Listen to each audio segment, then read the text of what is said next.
అందరికీ నమస్కారం అండి. నా పేరు శ్రీనివాస్. రాష్ట్రంలో వర్క్ ఫ్రమ్ హోమ్ అనే సర్వే అనేది నడుస్తూ ఉంటుందండి. దానివల్ల ఎలాంటి ఉపయోగం ఉంది?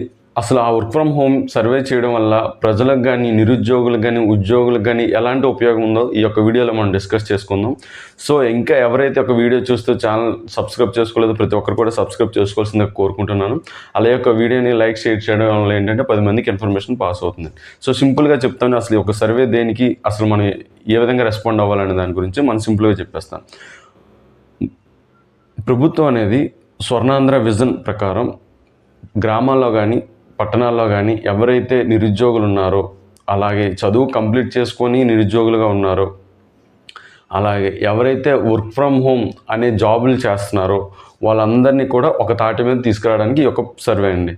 వర్క్ ఫ్రమ్ హోమ్ జాబ్ కల్పిస్తూ వాళ్ళని ఒక చోట ఒక కేంద్రంలో పెట్టుకొని అక్కడ నుండి చేయడం కానీ, లేదంటే ఎక్కడైతే ఫెసిలిటీస్ ఉన్నాయో అక్కడే గవర్నమెంట్ కొన్ని ఫెసిలిటీస్ కల్పించి అక్కడ జాబ్ చేయడం కానీ, ఎవరికైతే ట్రైనింగ్ ఇచ్చి వాళ్ళకి ప్లేస్మెంట్ ఇచ్చి ఊర్లోనే చేసేటట్టు కానీ, ఈ యొక్క అన్ని పాసిబిలిటీస్ చూసుకొని ప్రజలకు ఈ యొక్క సేవ అందించడం కోసమే ఈ యొక్క వర్క్ ఫ్రమ్ హోమ్ సర్వే అండి.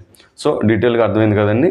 ఎవరైతే చదువుకున్నారో, ఎవరైతే ఉద్యోగం కోసం ఎదురు చూస్తున్నారో వీళ్ళందరికీ వర్క్ ఫ్రమ్ హోమ్ ఫెసిలిటీస్ కల్పించి ఆ విధంగా ట్రైనింగ్ ఇచ్చి అక్కడే ఉద్యోగాలు కల్పించడం కోసమే ఈ యొక్క సర్వే అండి.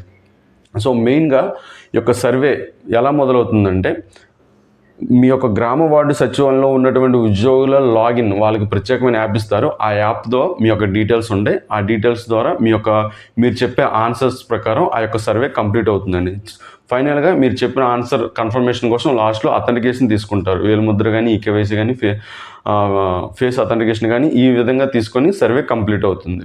సో ఇప్పుడు ఏంటంటే సర్వే ఎలా ఉంటుంది? సో వాళ్ళ యాప్లో మీ యొక్క పేర్లు వస్తాయి, మీ ఫ్యామిలీ డీటెయిల్స్ వస్తాయి. ఇందులో మెయిన్గా ఎవరు వస్తాయంటే 18 నుంచి 50 సంవత్సరాల మధ్యలో ఉన్న వాళ్ళ పేర్లు మాత్రమే వస్తాయండి. ఓకేనండి. 18 నుంచి 50 ఇయర్స్ మధ్యలో ఉన్న పేర్లు మాత్రమే వస్తాయి. సో వీళ్ళకి మాత్రమే సర్వే చేస్తాం అన్నమాట. సో వాళ్ళ పేర్లు ఓపెన్ చేయగానే ఫస్ట్ అడిగే క్వశ్చన్ ఏంటంటే, మీరు ఏం చదువుకున్నారు? What ever it maybe. మీరు చదువుకున్నారా, ఐటీ చేశారా, డిప్లొమా చేశారా, ఇంజనీరింగ్ చేశారా, ఎంబీబీఎస్ చేశారా, పిహెచ్డి, ఏదైనా సరే, ఐటీ సెక్టర్ ఏదైనా సరే వాటికి రిలేటెడ్గా మీరు ఏం చదువుకున్నారో అని క్వశ్చన్ అడుగుతుంది. సో మీరు ఏం చదువుకున్నారో ఆప్షన్ పెడతారు. నెక్స్ట్ క్వశ్చన్ అంటే, మీరు వర్క్ చేస్తున్నారని అడుగుతారు. సో ఒకవేళ మీరు వర్క్ చేస్తే అవును మేము వర్క్ చేస్తున్నామని ఆప్షన్ పెడతారు. ఆప్షన్ పెట్టి నెక్స్ట్ మీరు వర్క్ అనేది వర్క్ ఫ్రమ్ హోమ్గా చేస్తున్నారని అడుగుతారనమాట. వర్క్ ఫ్రమ్ హోమ్గా చేస్తున్నారంటే ఎస్ అని పెడితే ఆ వర్క్ అనేది ఎలా చేస్తున్నారు, ఇంటి దగ్గర నుండి చేస్తున్నారా, ఆఫీస్లో చేస్తున్నారని అడుగుతారు. సో ఆ రెండింటిలో ఏదో ఒక ఆప్షన్ పెట్టేసి అక్కడితో ఆ సర్వే అయిపోతుంది. లాస్ట్లో మీ యొక్క అథెంటికేషన్ తీసుకొని కంప్లీట్ చేస్తారు. అది ఒక ప్రాసెస్. మీకు ఒకవేళ వర్క్ చేస్తున్నారు, ఓకేనండి, ఒకవేళ మీరు వర్క్ చేస్తున్నారు కానీ వర్క్ ఫ్రమ్ హోమ్ కాదు, అక్కడ నో పెడతారు. నో పెట్టిన తర్వాత ఏమంటే నెక్స్ట్ మీకు ఏమైనా ఇంట్రెస్ట్ ఉందా అని అడుగుతారు. అంటే వర్క్ ఫ్రమ్ హోమ్ సంబంధించి ఏమైనా ఇంట్రెస్ట్ ఉందా అని అడుగుతారు. అక్కడ మీ యొక్క ఆప్షన్ ఎంటర్ చేస్తారు. ఆప్షన్ ఎంటర్ చేస్తే అది కూడా ఫైనల్లో మీ అథెంటికేషన్ తీసుకొని కంప్లీట్ చేస్తారనమాట. ఇది జాబ్ చేసే వాళ్ళ గురించి. ఇప్పుడు చేయని వాళ్ళ గురించి మాట్లాడుకుందాం. ఎవరైతే మీ యొక్క క్వాలిఫికేషన్ అక్కడ ఎంటర్ చేసి మీరు ప్రస్తుతం వర్క్ చేస్తున్నారంటే నో అని పెడతారు.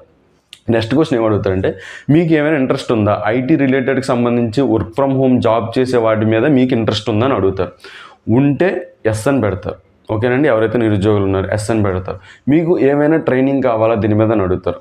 ఓకే మాకు ట్రైనింగ్ కావాలంటారు కాబట్టి ఎస్ అని పెడతారు. అలాగే మీ ఇంట్లో వర్క్ ఫ్రమ్ హోమ్ చేసే ఫెసిలిటీస్ ఏమైనా ఉన్నాయని అడుగుతారు. ఉంటే ఎస్ అని పెడతారు, లేకపోతే నో అని పెడతారు. ఒకవేళ వర్క్ ఫ్రమ్ హోమ్ చేసే ఫెసిలిటీస్ మీ ఇంటి దగ్గర ఉంటే ఎస్ అని పెడితే అప్పుడు మీ ఇంట్లో ఏమైనా బ్రాడ్బ్యాండ్ కనెక్టివిటీ ఉందని అడుగుతారు. ఉంటే ఎస్ అని పెడతారు, లేదంటే నో అని పెడతారు.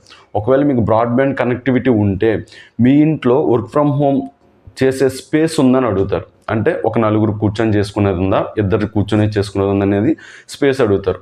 ఒకవేళ ఉంటే ఎంతమందితో వర్క్ చేయొచ్చు అనేది ఆ యొక్క స్పేస్, అంటే నలుగురితో కూర్చొని చేయొచ్చు అనొచ్చు, లేదనుకుంటే ఇంత ఏరియా ఉందని కూడా చెప్పి అక్కడ ఆప్షన్ ఉంటుందన్నమాట. ఇవన్నీ ప్రాసెస్. సో నాకు ఇంట్రెస్ట్ ఉంది, నేను ఏం జాబ్ చేయట్లేదు, నాకు ఐటీ ఫీల్డ్లో ఇంట్రెస్ట్ ఉంది, నాకు ట్రైనింగ్ కావాలి, కానీ నా ఇంటి దగ్గర బ్రాడ్బ్యాండ్ కనెక్టివిటీ లేదు, స్పేస్ లేదు, అట్ ద సేమ్ టైం ఆ ఫెసిలిటీస్ లేవని పెట్టినా సరే తీసుకుంటుంది అనమాట. ఖచ్చితంగా ఉండాలని అయితే లేదు. స్పేస్ ఉండాలి, బ్రాడ్బ్యాండ్ కనెక్టివిటీ, వైఫై ఉండాలి, ఇవేం మ్యాండేటరీ అయితే కాదు. లేదని పెడితే ప్రొవైడ్ చేయొచ్చు, గవర్నమెంట్ చేయొచ్చు, కన్ఫర్మ్ అయితే కాదు, ప్రొవైడ్ చేయొచ్చు అనమాట. సో ఈ విధంగా ఫైనల్గా మీ యొక్క అథెంటికేషన్తో సర్వే అనేది కంప్లీట్ అవుతుంది అనమాట. సో ప్రతి ఒక్కరు ఇంతకుముందు ఏంటంటే ప్రతి ఒక్కరు అథెంటికేషన్ తీసుకున్నది, ఈచ్ అండ్ ఎవ్రీ పర్సన్ అనమాట. ఇప్పుడు ఎలా ఉందంటే ఆ each and every person family member head ఉంటారు కదా, ఫ్యామిలీ మెంబర్ హెడ్ కానీ ఫ్యామిలీలో ఎవరైనా సరే ఈ పర్సన్ సర్వే చేసినప్పుడు ఆ ఇంట్లో ఎవరైతే అవైలబుల్గా ఉన్నారో ఆ పర్సన్ అథెంటికేషన్ కంప్లీట్ చేయొచ్చు. నెక్స్ట్ పర్సన్ సర్వే చేసేటప్పుడు ఎవరైతే ఆ ఇంట్లో ఉన్నారో ఆ పర్సన్ యొక్క అథెంటికేషన్తో సర్వే కంప్లీట్ చేయొచ్చు. ఈ విధంగా అనేది ఒక సౌకర్యాన్ని కల్పించారనమాట. సో ఈ విధంగా అంటే ఎవరైతే జాబ్ చేయకుండా ఉన్నారో, ఎవరైతే వర్క్ చేస్తూ ఉన్నారో వాళ్ళందరినీ ఒక దగ్గర తీసుకొచ్చి జాబ్ చేయని వాళ్ళకి ట్రైనింగ్ ఇచ్చి గ్రామంలోనే ఆ యొక్క వార్డులోనే ఒక రూమ్ కానీ లేదనుకుంటే ఒక కేంద్రంలో క్రియేట్ చేసి అక్కడే వర్క్ ఫ్రమ్ హోమ్ చేసేటట్టుగా గవర్నమెంట్ అన్ని ఫెసిలిటీస్ కల్పించి, అంటే ఉద్యోగాల కోసం సుదూర ప్రాంతాలు వెళ్లకుండా అక్కడే ఉద్యోగ కల్పన చేయడం వల్ల ఆ యొక్క ఏరియాలోనే ఎకనామికల్గా డెవలప్ అవుతుంది, వాళ్ళకి ఉద్యోగ కల్పన జరుగుతుందనే స్వర్ణాంధ్ర విజన్లో భాగం కోసమే ఈ యొక్క సర్వే అనేది స్టార్ట్ చేశారు. సో ఇందులో ఎవరు కూడా నిర్లక్ష్యం చేయొద్దు. ఎవరికైనా సరే మేబీ దీనివల్ల వచ్చే ఉపయోగం తర్వాత గొప్పగా ఉంటుందా లేదంటే ఎలా ఉంది సెకండరీ. మీ యొక్క ఉద్యోగం కావాలనుకున్న, ట్రైనింగ్ కావాలనుకున్న సరే ఒక యాప్లో నమోదు చేసుకోండి కన్ఫర్మ్గా. ఓకేనండి. సో ఆ విధంగా ఈ యొక్క సర్వేకి మీరు సహకరించండి. ఈ సర్వే అనేది ఎవరైతే మీ యొక్క వార్డు గ్రామ సచివాలయంలో ఉన్నటువంటి ఉద్యోగులకి మీ ఇంటికి వస్తారు, సర్వే కంప్లీట్ చేస్తారు.